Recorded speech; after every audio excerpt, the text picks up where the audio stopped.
The Clever Prince and the Enchanted Kingdom.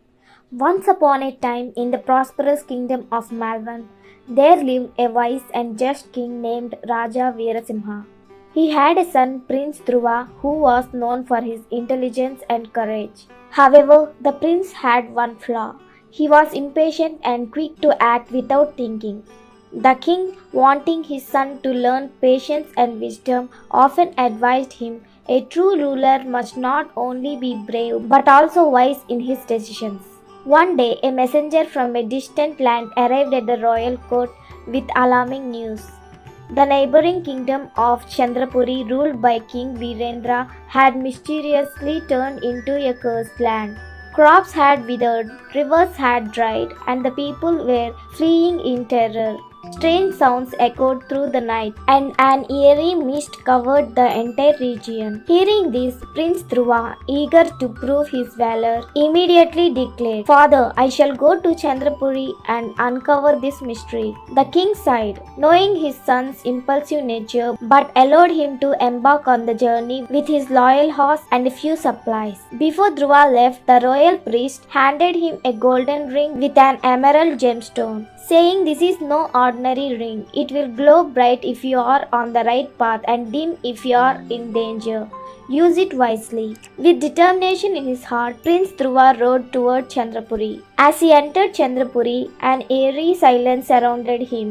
Once thriving markets stood abandoned, homes were broken, and the palace gates were wide open. The prince dismounted and cautiously stepped inside. Suddenly he heard a whispering voice, "Go back, young prince, or be trapped forever." But Dhruva was fearless. He continued forward and found a young woman dressed in rags sitting near the palace well. "Who are you?" Dhruva asked. "I am Princess Charlata, daughter of King Virendra," she replied sadly. "My father was tricked by a wicked sorcerer named Kalakarna, who cast a dark spell over our land. My people have either fled or been turned into statues. I alone remain searching for a way to break the curse." "Where is this sorcerer?" Dhruva demanded. "He lives in the Black Tower beyond the Enchanted Forest. But beware, he is powerful and none who have challenged him have returned." Prince Dhruva clenched his fist. "I will defeat this sorcerer and free your land." Dhruva set out toward the Black Tower with Princess Charlata guiding him. As they neared the enchanted forest, his emerald ring dimmed, warning of danger. A deep voice boomed, "To pass, you must complete 3 tests. Fail, and you shall never leave this forest." An old man appeared before them and asked, "A king and a beggar stand at the gates of heaven. Only one can enter. Who should it be?" Dhruva thought for a moment and replied, "The one with a pure heart. Whether king or beggar deserves to enter." The old man smiled and stepped aside. "You have passed." Next, they reached a fork in the road. One path was bright and inviting, the other dark and airy. Charlata hesitated, but Dhruva recalled the priest's words and checked his ring. The light of the emerald pointed toward the dark path.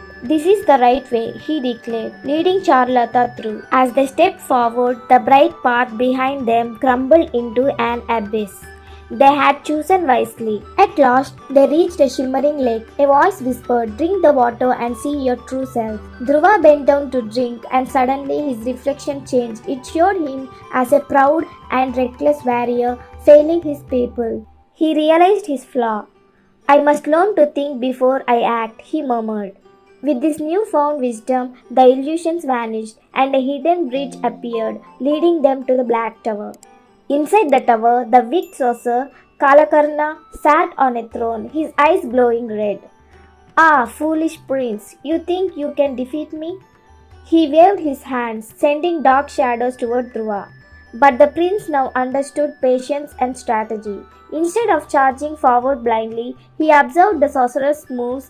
He noticed that the ring's glow intensified whenever Kalakarna chanted spells. His power comes from his words, Dhruva realized. Quickly, he grabbed a silver chain from the altar and flung it at Kalakarna's mouth, silencing him. The sorcerer's eye widened in shock, and he let out a muffled scream as his magic faded. The darkness around Chandrapuri lifted, and the kingdom began to revive. Princess Charlata ran to the window and gasped, "Look, the people are returning." With a final cry, Kalakarna dissolved into dust, his curse broken forever. Dhruva and Charlata returned to the palace, where King Virendra embraced his daughter with joy. "Brave prince, you have saved us all," he said gratefully. When Dhruva returned to Malvan, his father, King Veerasimha, was proud. "You have learned the true qualities of a king: wisdom, patience, and courage. You are ready to rule." Prince Dhruva had finally understood his father's words. No longer was he just a warrior, he was a leader who would think before acting. And so peace and prosperity returned to both kingdoms, and Prince Dhruva became a wise and just ruler remembered for generations to come. Moral of the story: true strength lies not in bravery alone, but in wisdom, patience, and understanding the right path. Thank you for watching this video. Please like, share, and subscribe.